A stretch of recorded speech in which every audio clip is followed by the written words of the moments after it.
The truth of the share market channel में आपका स्वागत है। मैं भवनीश अग्रवाल। नमस्कार मित्रों, कंपनियों के करीब 90-95% कंपनीज के रिजल्ट आ चुके हैं और ये जो इस क्वार्टर में रिजल्ट आए हैं वो एक मिक्स बैंड ऑफ रिजल्ट्स है। स्मॉल कैप, लार्ज कैप, जो भी है लार्ज कैप के रिजल्ट कमज़ोर आए हैं। सारे लार्ज कैप्स जो हैं, निफ्टी के भी जो शेयर्स हैं उनके भी रिजल्ट कमज़ोर आए हैं।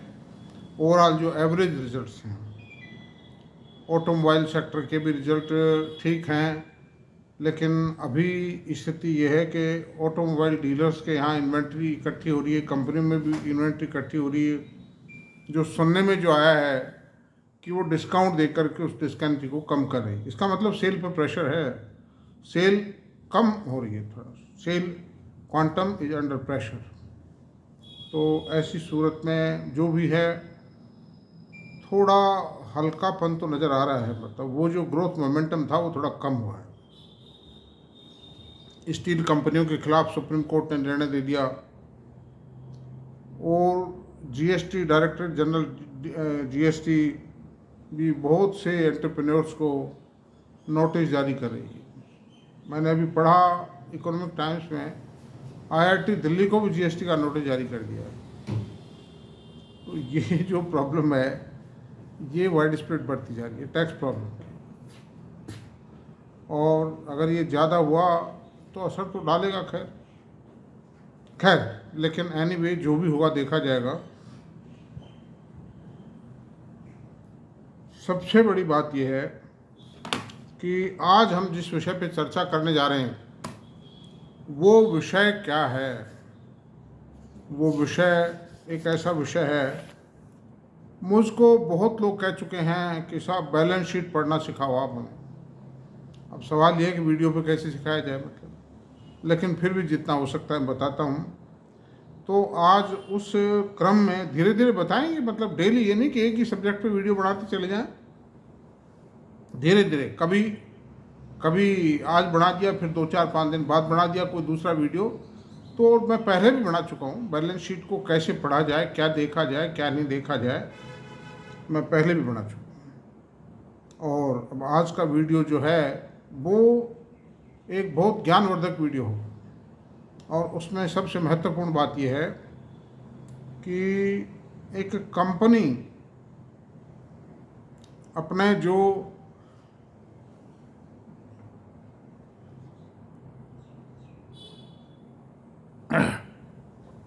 वर्किंग रिजल्ट्स जारी करती है, उन रिजल्ट्स में क्या क्या ऐसे एडजस्टमेंट कर लेती है प्रैक्टिकल, जो वास्तव में नहीं होती हैं। वास्तव में वो स्थिति होती नहीं है, लेकिन उसको दिखा देती है। जैसे ही प्रॉफिट को कम या ज़्यादा करना चाहती है उस हिसाब से उसको एडजस्टमेंट कर देती है, मतलब। अब वो क्या क्या एडजस्टमेंट हैं इस बारे में अपन चलते हैं भी, मतलब। और वो एडजस्टमेंट हैं, देखिए,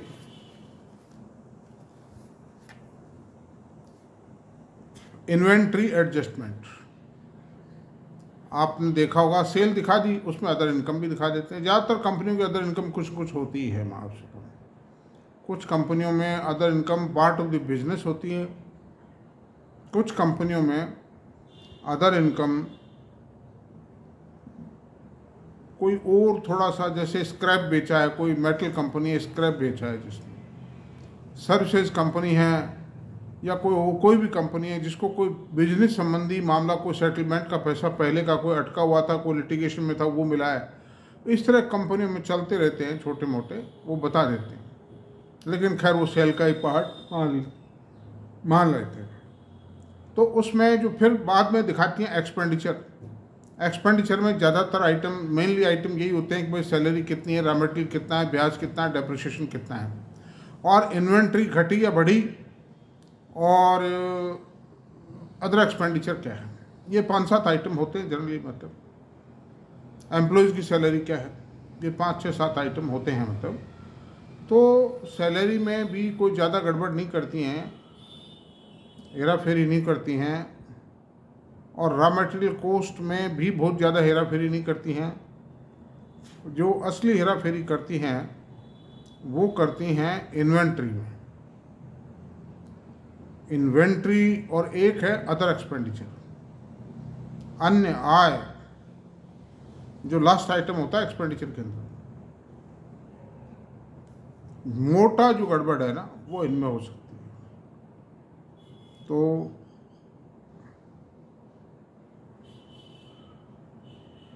जो इन्वेंट्री का मामला है, इन्वेंट्री के में सबसे बड़ी बात यह कि ये क्यों कर पाते हैं ऐसा हेरा फेरी कंपनियां, वो इसलिए कर पाती हैं कि ऑडिट रूल्स के हिसाब से और कंपनी लॉ के हिसाब से भी ऑडिटर्स जो हैं इन्वेंट्री को खुद फिजिकली वेरीफाई नहीं करते और उसको कंपनी के दिए गए स्टेटमेंट पर ही भरोसा कर लेते हैं कि भाई इतनी इन्वेंट्री घटी है बढ़ी पहले से, इसलिए ये उसमें टिका देते हैं, मतलब गड़बड़ कर डालते हैं। मतलब तो अगर इन्वेंट्री माइनस एंट्री बताते हैं उसमें कि इन्वेंट्री घटी हमारी इतनी माइनस बताते हैं, तो बट नेचुरल है वो प्रॉफिट बढ़ जाएगा, क्योंकि इन्वेंट्री को माइनस दिखाने से एक्सपेंडिचर कम हो गया ना, मतलब तो वो प्रॉफिट बढ़ाने के लिए इन्वेंट्री को घटा देती है। इसी तरह अगर इनको प्रॉफिट बढ़ाना घटाना हो तो इन्वेंट्री को बढ़ा के दिखा देते हैं। ये कारस्तानी ये करते हैं इन्वेंट्री के जरिए। अब फर्जी और सत्य का तो देखिए कैसे वेरीफाई कर सकते हैं, जो दिखाती है, लेकिन इन्वेंट्री को घटाकर अगर घटाया है कंपनी ने तो 90% केसेज में मामला ये होता है कि कंपनी का प्रॉफिट गिरा है और उसको खींच तान कर प्रॉफिट को बढ़ा हुआ दिखाने के उद्देश्य से इन्वेंट्री की माइनस एंट्री दिखाई। अब आते हैं अदर एक्सपेंडिचर। अदर एक्सपेंडिचर की भी स्थिति यही है कि अदर एक्सपेंडिचर में भी कंपनियां बहुत हेरा फेरी करती हैं। कुछ बिल आए हैं उनका पेमेंट नहीं किया है, मान लो, है कि नहीं। कुछ कई तरह के कर्टेलमेंट हैं साइट कंडीशंस के हिसाब से, कंपनी के नेचर ऑफ बिजनेस के हिसाब से अदर एक्सपेंडिचर में बहुत भारी हेरा फेरी। बिल आ गए, मान लीजिए 20 करोड़ के बिल पड़े हैं, पेंडिंग कर दो उनको, मतलब कुछ नहीं, नथिंग, है कि नहीं। या बिल ज़्यादा ले लिए हैं, ज़्यादा फर्जी दिखा दिए, मतलब 100 ट्रक किसी कंपनी में लगे हुए दिखा दिए 500 ट्रक ट्रांसपोर्टेशन के लिए, ले लिया कॉन्ट्रैक्टर से बिल, खत्म, किस्सा दोनों मिलकर खा गए, बांट लिया पैसे को। तो वो खर्चा ज़्यादा दिखा देंगे। और कम दिखाना हो तो जो आए हुए बिल है उनका पेमेंट मत करो। और भी कई तरीके हैं, मतलब मैंने 1-2 तरीके बताए।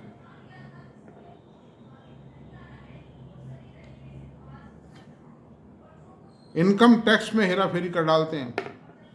कभी इनकम टैक्स का पेमेंट कम दिखा देते हैं, कभी ज़्यादा दिखा देते हैं, कभी डेफर्ड टैक्स को डेबिट कर देते हैं, कभी टैक्स एंट्री को राइट बैक कर देते हैं। ये भी नेट प्रॉफिट को अफेक्ट करते हैं एंट्रीज।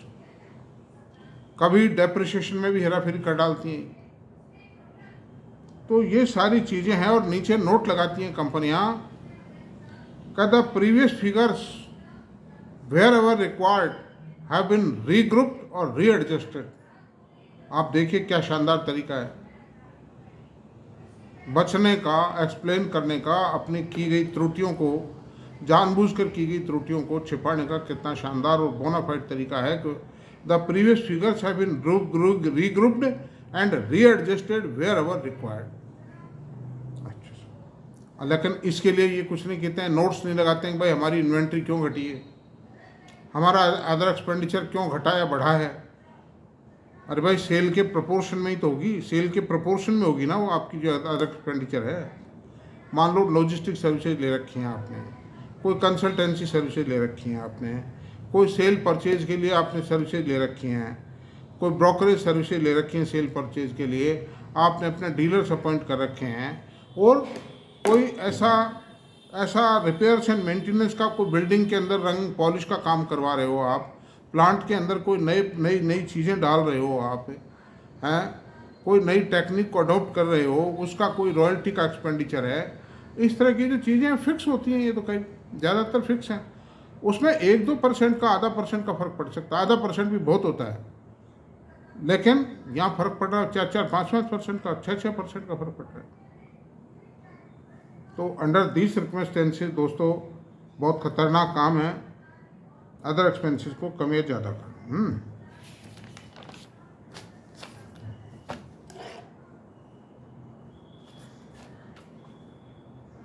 माइनॉरिटी इंटरेस्ट, जिन कंपनियों में वो सब्सिडरी कंपनी हैं या कोई एसोसिएटेड कंपनीज हैं और उनमें कंपनी की होल्डिंग है, मान लीजिए 100% से कम होल्डिंग है, उसको माइनॉरिटी इंटरेस्ट के नाम से उसके प्रॉफिट को घटाती है बढ़ाती है।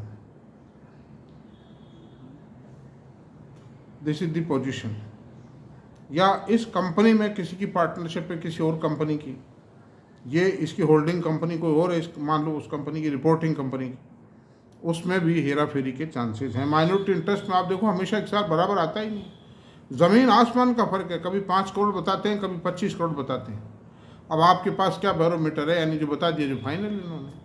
और ऑडिटर महोदय को अच्छी खातिर तवज्जो करें, फर्स्ट क्लास खाना खिलाएंगे, फर्स्ट क्लास घुमाएंगे, गाड़ी के अंदर फर्स्ट क्लास होटल में ठहराएंगे और रेस्ट हाउस में भी ठहरेंगे, तो क्या आनंद है पूछो मत आप। यानी और आते समय जो भी उनकी भेंट दक्षिणा भी जो है वो है, तो वो सब हो जाता है। मतलब ये आप सच्चाई कह रहा हूँ मैं आपको, ये कोई बनावटी बातें नहीं है, ड्यूली वेरीफाइड ड्यूली कन्फर्म बात है ये। मतलब अगर ऑडिटर ईमानदार होते तो सत्यम कंप्यूटर का घोटाला नहीं होता, HDIL का घोटाला नहीं होता, और आपके मतलब यस बैंक का घोटाला नहीं होता, और आपके दीवान हाउसिंग फाइनेंस का घोटाला नहीं होता। ये कितनी कंपनियां बैठ गई मैं आपसे बता रहा हूँ। तो ऑडिटर्स तो ऐसे ऐसे काम करते हैं कि फर्जी सर्ट बैलेंस शीट बना के दे देते हैं, उसके आधार पे लोन मिल जाता है बैंकों से उनको। तो ये देखिए, ये छोटे मोटे एडजस्टमेंट 150 करोड़ रुपए के कर देना तो ऑडिटर के भाई हाथ का खेल है। और ऑडिटर रखेंगे भी उसी को जो मैनेजमेंट का कहना मानेगा।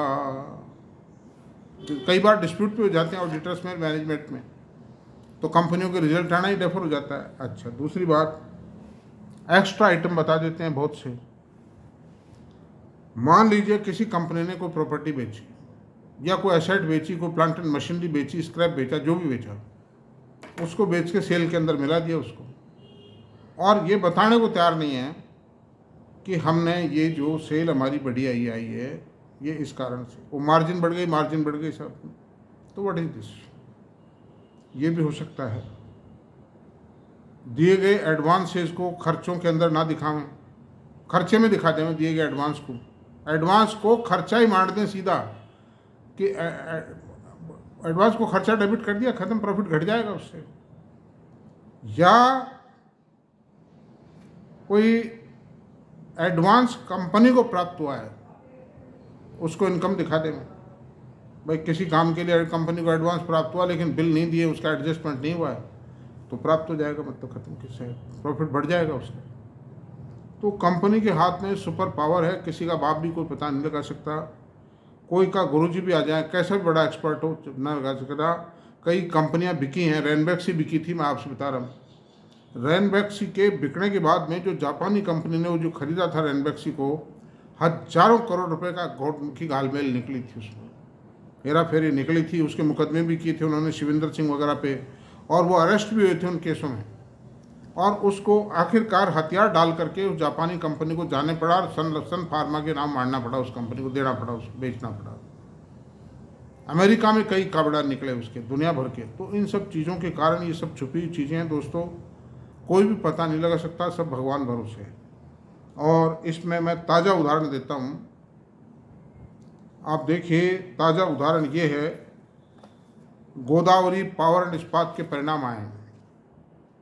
और ये क्यों बात मैं आज दे रहा हूँ उदाहरण, मैं इन छोटी मोटी कंपनियों की जांच ही नहीं करता हूँ। एक मेरे ही व्यूवर हैं, उन्होंने मुझे कहा कि साहब ज़रा इस कंपनी को देखो। हालांकि मैंने तो रात को उनको सलाह दी थी कि भाई अगर बचना है तो इस कंपनी को बेच लो।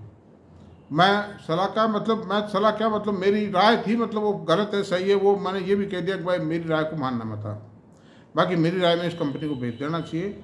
और बाकी आप अपने जो फाइनेंशियल एडवाइज़र हैं या कोई भी जो भी हैं उससे सलाह सूत्र लेते, उससे सलाह सूत्र लेके फैसला ले रहे हैं। क्योंकि इस कंपनी की प्रॉफिटेबिलिटी डिक्लाइनेशन के लिए बाउंड है। तो खैर उस वक्त तो बातचीत करते समय तो मैं क्या देखता रिजल्ट, बाद में मैंने रिजल्ट को देखा, मुझसे रहा नहीं गया और मैंने उस रिजल्ट को देख करके ये पाया है कि मेरी बात 100% सही निकली वो। और सही कैसे निकली मैं आपको बताता हूँ। देखिए, कंपनी की सेल आई है 1372 करोड़ रुपए फर्स्ट क्वार्टर में, और corresponding quarter of the previous year के अंदर 1344 करोड़ रुपए थी। मार्च एंडिंग क्वार्टर की 1569 करोड़ रुपए थी। रॉ मटेरियल कॉस्ट ये तो 1372 सेल हो गई including other income. Other income ज़्यादा नहीं है, 10 से 20 करोड़ रुपए, 30 करोड़ रुपए, को खास बात नहीं, तो हो जाता है। रॉ मटेरियल कॉस्ट 748.64 करोड़ मान लिया, अग्रीड। पिछले क्वार्टर में, कॉरस्पॉन्डिंग क्वार्टर में 681 करोड़ रुपए थी, मार्च एंडिंग क्वार्टर में 735 करोड़ रुपए थी। ये प्रोपोर्शनेटेड ठीक है। Purchase of stock in trade ये इस क्वार्टर में 0 है, मार्च एंडिंग क्वार्टर में 101 करोड़ थी, और फाइनेंशियल ईयर 24 यानी पिछले साल का जो फर्स्ट क्वार्टर था, कॉरस्पॉन्डिंग क्वार्टर था, उसमें -57 करोड़ रुपए थी। अब आते हैं इन्वेंट्री पे, जो मैं कह रहा हूँ। इन्वेंट्री इन्होंने इस क्वार्टर में 86.80 करोड़ रुपए से घटा के बताई, 86 करोड़ से घटा के बताई है, और मार्च एंडिंग क्वार्टर में 101 करोड़ रुपए से बढ़ा के बताई थी, और corresponding quarter of the last year के अंदर भी 57 करोड़ रुपए बढ़ा के बताई थी। तो इस क्वार्टर में क्यों घट गई भाई? या तो सेल घटी है, सेल में गिरावट आई है, इन्वेंट्री नहीं, सेल को बढ़ा दिया, बस प्रोडक्शन को घटा दिया। तो इससे 86 करोड़ रुपए का खर्चा सीधा सीधा कम हो जाता है, उससे प्रॉफिट बढ़ जाता है 86 करोड़ से। ये अकाउंटिंग जगलरी है। और employees benefit expenses 69 crore, agreed, ठीक है, प्रोपोर्शनेट है। इसमें इंक्रीमेंट भी देते हैं ना इस क्वार्टर में, इसलिए ठीक है, 60 करोड़ से 69 करोड़ रुपए, वही ठीक है। फाइनेंस कॉस्ट 14 करोड़ रुपए है, लास्ट क्वार्टर में 23 करोड़ थी, उससे पिछले क्वार्टर में 9.94 करोड़ थी। ये भी गलत है। 9.94 से 23.74 तो कैसी हुई? 23.74 के बाद में 14 इतना रिपेमेंट तो कंपनी ने किया नहीं लोन्स का। खैर एनीवे, चलो मान लीजिए इसको भी 10-5 करोड़ का मामला है, कोई बात नहीं। डेप्रिसिएशन 38 करोड़, 36 करोड़, 34 करोड़ है, ये भी इन लाइन है, कोई दिक्कत नहीं, मान लिया। अदर एक्सपेंडिचर पे आते हैं अब हम, जो मैं कह रहा था आपसे भी। इस क्वार्टर में 200 यानी जून एंडिंग क्वार्टर में 203.92 करोड़ का, 204 करोड़ मान लीजिए आपको मोटे टेंटेटिवली, 204 करोड़ का अदर एक्सपेंडिचर है। और फाइनेंशियल ईयर 24 का जो मार्च क्वार्टर जो गया 287 करोड़ रुपए था, यानी 84 करोड़ रुपए ज़्यादा था उस क्वार्टर में। और लास्ट ईयर का जो कॉरस्पॉन्डिंग क्वार्टर था उसमें 217 करोड़ था। तो आप देखिए कि मार्च क्वार्टर से बुलाइए 287 करोड़, पहली बात तो क्यों गया, और 287 करोड़ गया तो 203 करोड़ कैसे आ गया एकदम से? अब मैं सेल से प्रोपोर्शनेट बताता हूँ एक्सपेंडिचर, सेल का परसेंटेज कितना है। ये अदर एक्सपेंडिचर इस क्वार्टर में सेल का 14.86% है, और मार्च एंडिंग क्वार्टर में 18.31% है, जबकि अदर एक्सपेंडिचर प्रोपोर्शनेटली जो ज़्यादा सेल थी मार्च में 200 करोड़ रुपए से, उस हिसाब से कम आना चाहिए था परसेंटेज, लेकिन ज़्यादा है। और कॉरस्पॉन्डिंग क्वार्टर जो ऑफ द लास्ट ईयर में 16.17 करोड़ है, तो इस क्वार्टर में सबसे कम क्यों आया? और इसके कारण माय डियर ये फर्क पड़ा है 127 करोड़ रुपए का। यानी ये जो इन्वेंट्री और अदर एक्सपेंडिचर को घटा के बताया है ना, इससे 127 करोड़ रुपए का प्रॉफिट बढ़ जाता है। तो जो 286 करोड़ का प्रॉफिट आया है उसमें 127 करोड़ रुपए घटा देते हैं, तो वास्तविक प्रॉफिट 169 करोड़ रुपए है, जो प्रीवियस क्वार्टर के मुकाबले 69% ही प्रॉफिट रह गया अगर वास्तविकता में देखें, जितना बताया उसके मुकाबले। तो जो ईपीएस 22 रुपये बताइए, ये ईपीएस 15 रुपये आती है एक्चुअली। और मार्च एंडिंग क्वार्टर में ईपीएस कितनी बताई थी इन्होंने? 17 रुपये 50 पैसे। इस क्वार्टर में 22 रुपये 87 पैसे, और जो लास्ट ईयर का जो जून एंडिंग क्वार्टर था उसमें 18 रुपये 51 पैसे। तो देखिए उल्टा हिसाब है।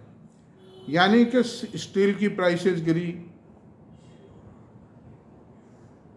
एम्प्लॉयज़ की तनख्वाह बढ़ी, उसके बावजूद भी प्रॉफिट को बढ़ा के बताया, और कंपनी ने साथ के साथ बाईबैक भी डिक्लेयर कर दिया है। तो कंपनी ने जो कुछ लुभावना हो सकता था वो सब किया है इसमें शेयर की प्राइसेस को रोकने के लिए, लेकिन उसके बावजूद भी शेयर की प्राइसेस गिरी हैं 1188 रुपये से गिर करके और करीब 988 रुपये आ गई। 9 और 2 11, यानी 200 रुपये की गिरावट उसके बावजूद गया। वो क्यों आई? इस बैलेंस शीट को देख करके जो ज्ञाता है ना, जिनके पास में बल्क में पैसा है, और मैनेजमेंट ने जो कुछ किया इसीलिए क्या है कि इस बैलेंस शीट को दिखा करके हम माल बेच जाएंगे। आम आदमी ईपीएस देखता है, मतलब सीधी बात, ये बड़ी भी आई खत्म के साथ। और जो ज्ञाता है, मनुष्य आदमी हैं, जो तगड़े खिलाड़ी हैं, ब्रोकरेज के आदमी हैं, सिंडिकेट में फिट हैं, वो आदमी बैलेंस शीट को देखते हैं क्या क्या हेरा फेरी की है, और वो सब मिलके ही होता है। और साथ ही बाईबैक भी डिक्लेयर कर दिया, ताकि आम इन्वेस्टर तो एक, अरे बाईबैक यार इसमें फ़ायदा मिलेगा। अब आम इन्वेस्टर ये कैलकुलेट नहीं करता कि बाईबैक में उसे फ़ायदा कितना मिलेगा।